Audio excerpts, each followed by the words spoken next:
Merci. Merci. La parole est à notre collègue Nathalie Goulet pour le groupe de l'Union centriste.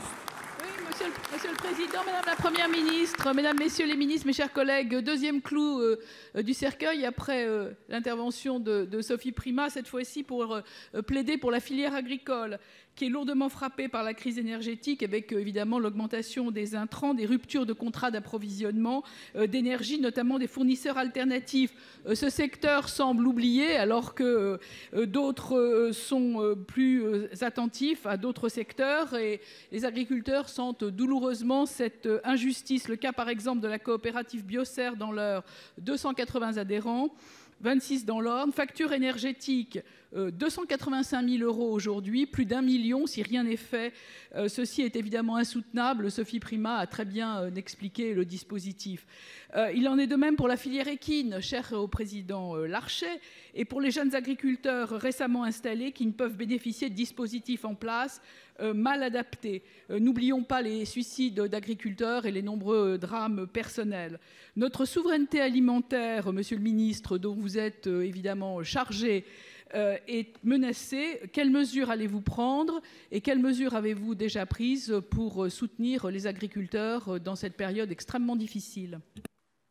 La parole est au ministre de l'Agriculture et de la Souveraineté alimentaire, monsieur Marc Fesneau. Merci Monsieur le Président, Mesdames et Messieurs les sénateurs. Madame la sénatrice Goulet, cette question effectivement fait écho à la question qui a été posée par la présidente Primas sous le pendant agriculture et agroalimentaire, avec une spécificité, parfois j'y reviendrai, qui est la spécificité d'avoir une saisonnalité et une incapacité en plus à rompre la chaîne de production dans l'agriculture. La situation a été décrite, je n'y reviendrai pas. On a travaillé, je crois, avec vous, Madame la sénatrice, sur l'entreprise Biocer pour essayer de trouver des solutions. Globalement, quelques éléments. Sur le court terme, en complément de ce qu'a dit mon collègue Lescure, sur le court terme, la charte qui a été signée par l'ensemble des opérateurs pour fournir obligatoirement une offre, pour conseiller et pour faire en sorte que la modération puisse l'emporter. Deuxième élément, le niveau européen. Effectivement, nous attendons des réponses dans les jours qui viennent pour faire en sorte qu'on puisse décorréler prix de l'énergie, gaz et électricité, parce que ça c'est un levier puissant et c'est un levier puissant évidemment au niveau européen.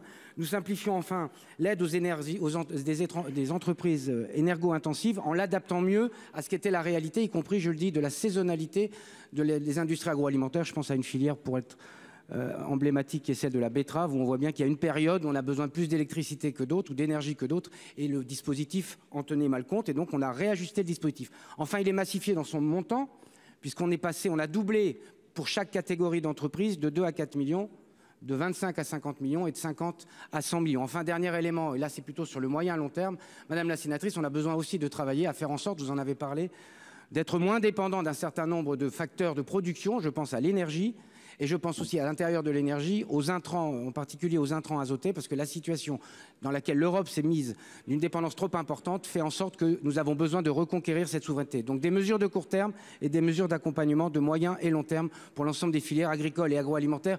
Et vous le savez, Madame la sénatrice, le gouvernement est pleinement mobilisé sous l'autorité de la Première ministre, et le ministère de l'Agriculture est quotidiennement mobilisé pour essayer de répondre aux besoins de chacune des filières. Merci. Madame Goulet. Oui, monsieur le ministre, moi je pense qu'il faudrait un guichet unique pour les entreprises au niveau des régions, avec l'ensemble des acteurs, les élus, mais aussi la BPI, la Banque des Territoires, la MSA, enfin tout ce qu'on peut mettre en place pour des mesures d'urgence et aussi la protection des individus. Je pense aussi que Madame la Première ministre a indiqué une taxe sur les super profits. Je pense que ça va être bienvenu et qu'elle servira aussi à améliorer les dispositifs qui permettent d'indemniser et en tous les cas de soutenir cette filière. En tous les cas, sachez que nous sommes extrêmement mobilisés, qu'il y a une urgence. Je pense notamment aux jeunes agriculteurs qui ne disposent d'aucune ancienneté pour bénéficier des boucliers qui sont actuellement en place. Donc c'est vraiment important et c'est vraiment urgent. Merci pour eux. Merci.